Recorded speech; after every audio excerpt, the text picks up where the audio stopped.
I've received a couple of interesting letters about Adyashanti's quote that when someone says I love you, they're talking about themselves. And again, it's got me thinking. I know I'm not supposed to think, but it has had me thinking.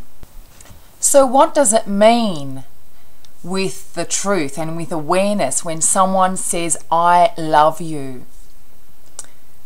If you think about the words I love you, it's part of conversation.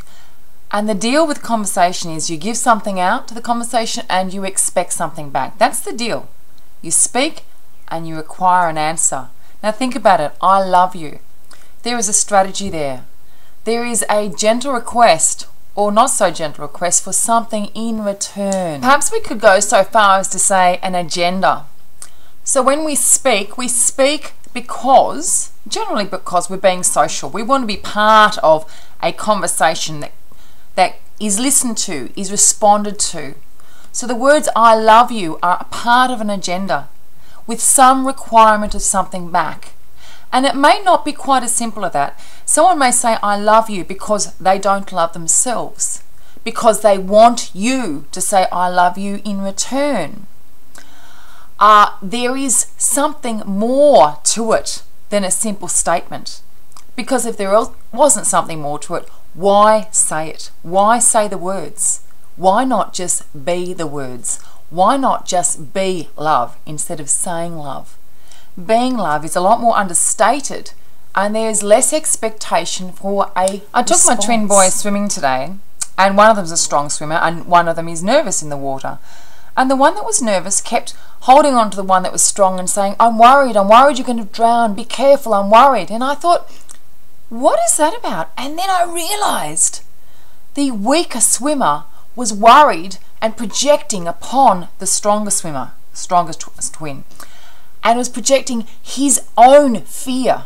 So when we speak, we're projecting our own fears, our own desires, and our own requests.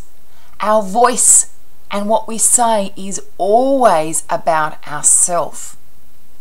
It's always a request, a defense, a projection about ourselves. So the question I ask you is, do we need to say I love you?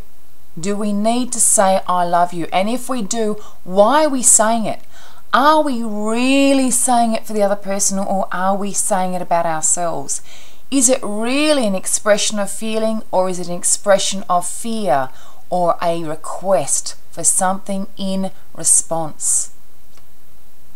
What we say is always our values, our projections. So perhaps by sitting in the stillness and demonstrating love, demonstrating feeling, demonstrating rather than speaking, being still rather than being social, being comfortable with who we are. I'm not saying don't say I love you. I love saying I love you. I love saying that. But let's question it. Let's think about it. Let's think about how really comfortable we are with ourselves and why we say the things we do.